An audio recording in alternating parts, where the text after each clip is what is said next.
Faly miarabantsika rehetra amin'ny anaran'i Jesosy amin'ity asabotsy faha 20 ny volana septambra ity. Ny rapsodian'ny fahamarinana an'io dia mitondra ny lohahevitra hoe tsy misy tanjona tsara ny fahatezerana. Ny teny fanokafana dia nalaina tao amin'ny bokin'i Jakoba toko 1:20 izay mivaky toy izao amin'ny anaran'i Jesosy. Fa ny fahatezeran'ny olona tsy ahefana izay marina amin'Andriamanitra. Ny fahatezeran'ny olona dia tsy manatanteraka na mamela na mamokatra na mampiatra ny fahamarinan'Andriamanitra. Ny fahatezerana matetika dia mifamatotra amin'ny avonavona. Rehefa mahita olona tezitra ianao noho ny zavatra nolazain'ny hafa na nataon'ny hafa tamin'izy ireo dia mahita fiavonavonana. Raha afaka nanakana amin'ny Mosesy ny hatezerana izay lazain'ny Baiboly ho lehilahy malemy fanahy indrindra teto tany, tsy hiditra ny tany nampanantenaina dia tsy maintsy mitandrina ianao.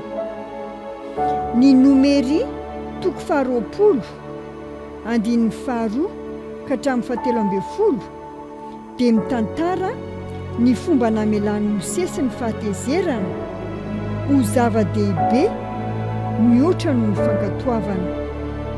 Ny vokany dia famaizana.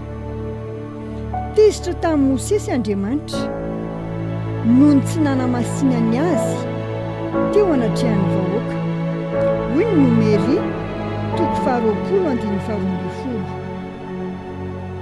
Ary Jehovah niteny tamin'ny Mosesy sy Arona hoe satria tsy nino ahy ianareo anamasina eo mason'ny zanak'Israely dia tsy hitondro izao fiangonana izao ho any amin'ny tany izay nomeko azy ianareo. Noho ny fahatezeran'ny Mosesy dia voasakana mandrakizay ilay tanjona teo amin'ny fiainany.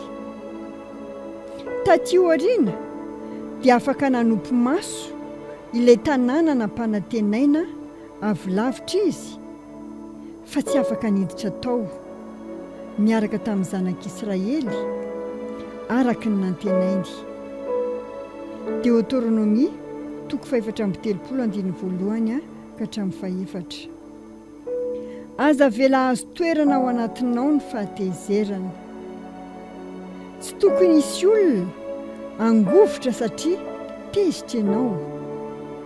Na inona zavatra mitranga, hazono ny fahatezeranao. Hoy ny mpitoriteny toko 7 andininy 7. Oka tsy alaky tezitra ny fanahinao, fa ny fahatezerana mitoetra ao an-tranon'ny adala. Matetika ny olona miteny hoe tsy misy fahatezerana ato amiko. Fitiavana sy fahalemem-panahin'i Kristy no manapaka ny foko.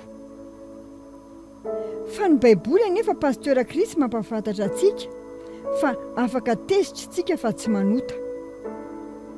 Efesiana toko 4:20 misy an'izany.